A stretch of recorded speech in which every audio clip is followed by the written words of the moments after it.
What I feel very strongly is that we mustn't be caught by surprise by our own advancing technology. This has happened again and again in history.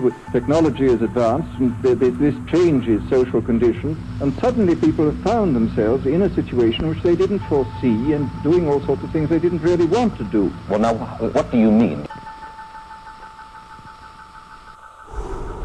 It's the elephant in the room.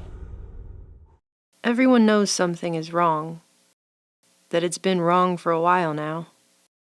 But the powers that shouldn't be just keep telling us that everything is going to be just fine. An economic recovery has begun.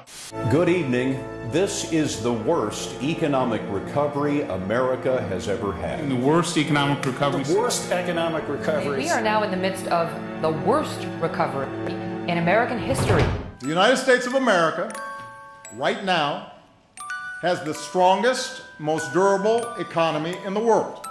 Concerns that we could be headed for a repeat of the 2008 financial crisis are intensifying. This was supposed to be the year when global growth got back to normal. Dow fell by over 400 points when markets opened in the U.S. today. All we've done is borrow additional money and spent it, and we're counting the spending as economic growth when it's not. The debt is growing much faster than the GDP. Clearly, easy money won't last forever. The news is dismal, the prospects at best mediocre. I think the economy is much weaker than the Fed professes. We would have to start unwinding QE3. So what is the Fed's exit strategy? And ultimately, we're going to have to pay this money back with interest, and the only thing that's keeping us afloat right now is 0% interest rates. An unemployment rate cut in half.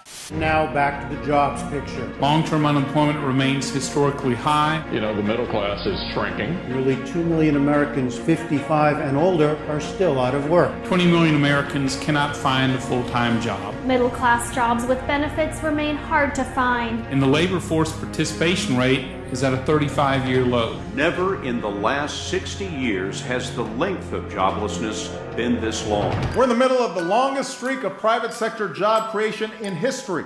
It is unfortunately a sign of the times. Software giant Cisco will reportedly lay off about 14,000 employees. HP is laying off 3,000 people by year's end. Microsoft says it will eliminate up to 18,000 jobs over the next year. All across the country, plants are closing and employees are being laid off. Many of these companies are actually violating federal law when they suddenly close up shop without warning their employees. It became clear that the best way to stay competitive is to move production from our facility in Indianapolis to Monterrey, Mexico.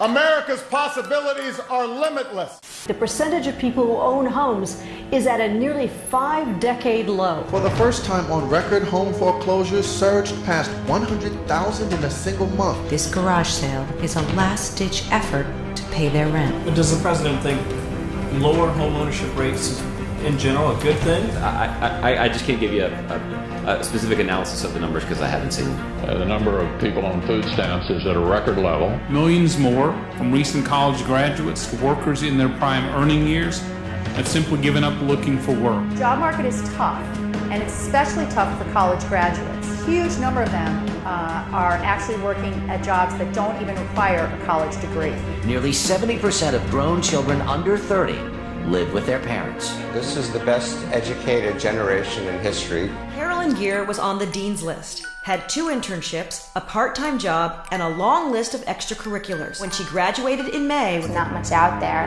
How many resumes did you send out? And every succeeding generation has made more than the one before until now. Definitely sent over 100. I would say like 150 resumes out. But they're going to have to live with the burden of Social Security and Medicare. They're going to pay for my Social Security and Medicare, and then they're going to not have the money to pay for their own.